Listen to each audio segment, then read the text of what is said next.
Capítulo 1.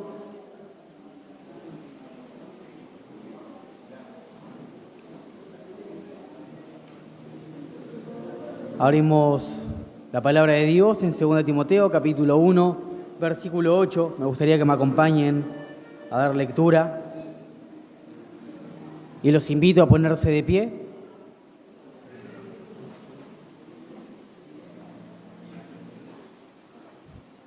Dice la palabra del Señor. Por tanto, Pablo le escribe a Timoteo diciéndole: no te avergüences de dar testimonio de nuestro Señor, ni de mí, preso suyo, sino participa de las aflicciones por el Evangelio según el poder de Dios, quien nos salvó y llamó con llamamiento santo, no conforme a nuestras obras, sino según el propósito suyo y la gracia que nos fue dada en Cristo Jesús antes de los tiempos de los siglos. Oramos, Padre. Primeramente agradecerte por tu palabra, porque ella nos confronta, nos enseña, nos guía en la verdad absoluta, Señor. Y te pedimos y te rogamos que puedas hablar a nuestras vidas conforme a ella. En el nombre de tu Hijo oramos. Amén. Me gustaría que puedan tomar asiento. Ahí leíamos la última epístola del apóstol Pablo, antes de, obviamente, sabiendo él que iba a partir con el Señor, escribiéndole a Timoteo en sinónimo de despedida, y comienza diciéndole: no te avergüences, Timoteo, y le dice: no te avergüences, pero ¿por qué no debería avergonzarse?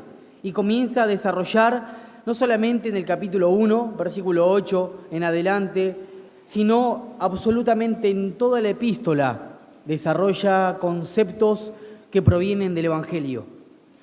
Y constantemente observamos cómo la vida del apóstol Pablo, no solamente desde que ha comenzado hasta el final de su vida, el centro ha sido el mensaje de la persona de Jesucristo, el Evangelio de Jesucristo.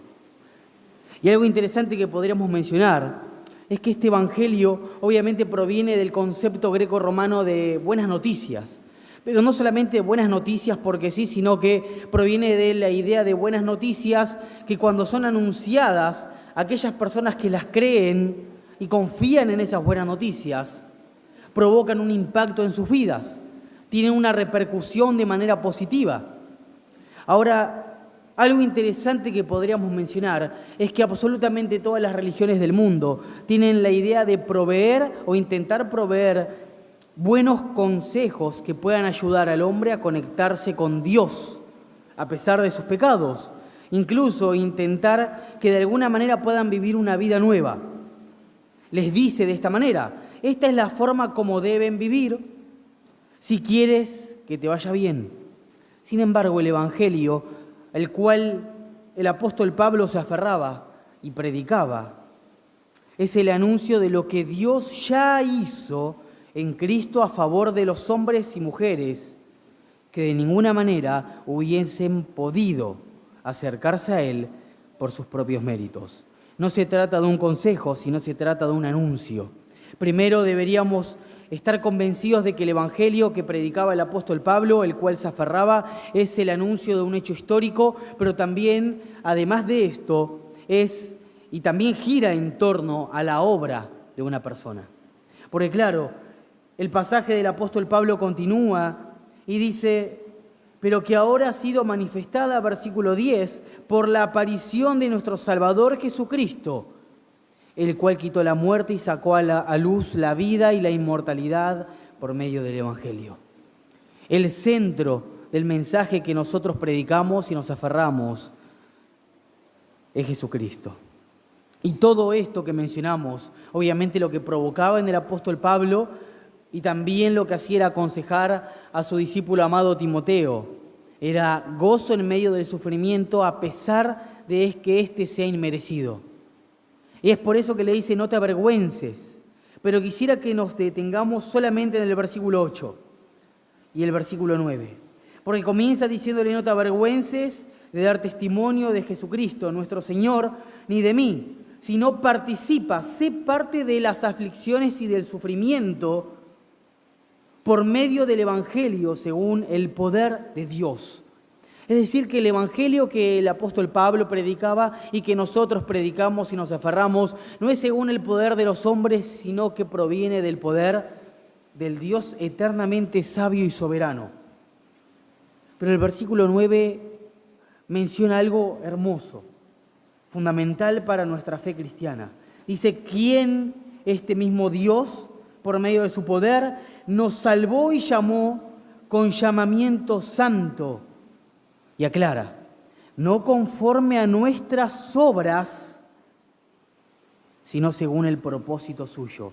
Esto absolutamente humilla al hombre y exalta a Dios. Esto lo que hace es no solamente exaltar a Dios y poner al hombre de rodillas, humillándose a sí mismo, diciendo, claro, no es conforme a lo que yo haga, no conforme a mis méritos, a mi esfuerzo, por más que pase absolutamente toda mi vida intentando construir una escalera para llegar a Dios, no es conforme a lo que yo haga, sino es según el propósito eterno y suyo y su gracia que nos fue dada antes de la fundación de todo. Pero quisiera que observemos detenidamente dos verbos acá. Dice, quien nos salvó y llamó. Quien nos salvó y llamó. Y el apóstol Pablo es intencional escribiendo esto. Él no dice quien nos llamó y después de que nosotros en ese llamado obedeciésemos, Él nos salvó. No, Él dice que Él nos salvó y luego nos llamó. Y ese llamado de Dios a través del mensaje del Evangelio, no un testimonio, sino es a través del mensaje del Evangelio predicado y proclamado y anunciado, exaltando la obra de Cristo, dice que no es conforme, es un llamado santo y no es conforme a las obras humanas. Esto lo que hace no solamente exaltar al hombre, sino, como mencionamos, es exaltar a Dios, sino también humillar al hombre. Pero es intencional mencionando estas palabras. Él nos llama, pero antes nos salva. Nos regenera, nos da vida, para luego llamarnos conforme a ese llamamiento santo. Pero no solamente eso, sino que el apóstol Pablo agrega el nos. Esto lo que hace, obviamente, vuelve a sumar parte de la salvación en la obra divina y no en la humana. No es que nosotros nos salvamos a nosotros mismos, no es que nosotros hicimos un esfuerzo tan grande para poder llegar al cielo, al reino de Cristo y entrar por medio de nuestro favor, sino que dice, Él nos salvó, Él nos llamó. Nosotros no hicimos absolutamente nada, no hacemos nada y nunca vamos a hacer nada. Todo cuanto gira en torno a la salvación fue gracias a la obra eternamente poderosa, gratuita de Dios. Y me encanta cómo finaliza el apóstol Pablo.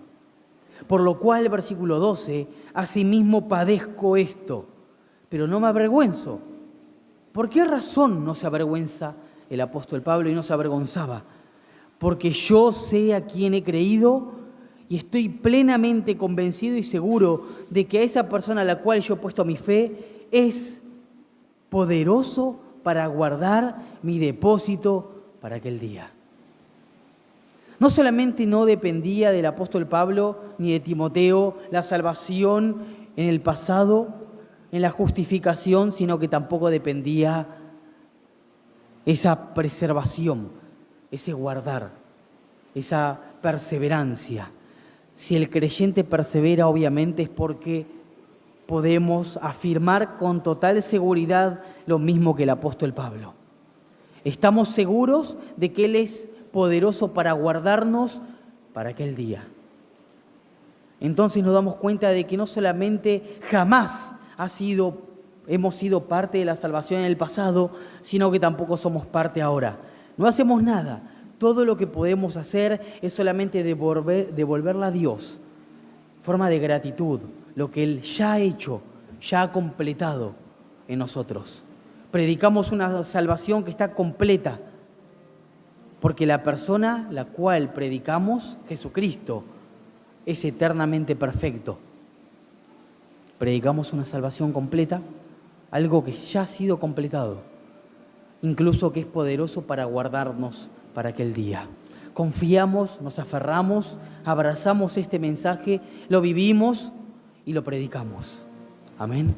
Padre, gracias por tu palabra, gracias por este mensaje, gracias por hacernos entender, no solamente que no hacemos nada,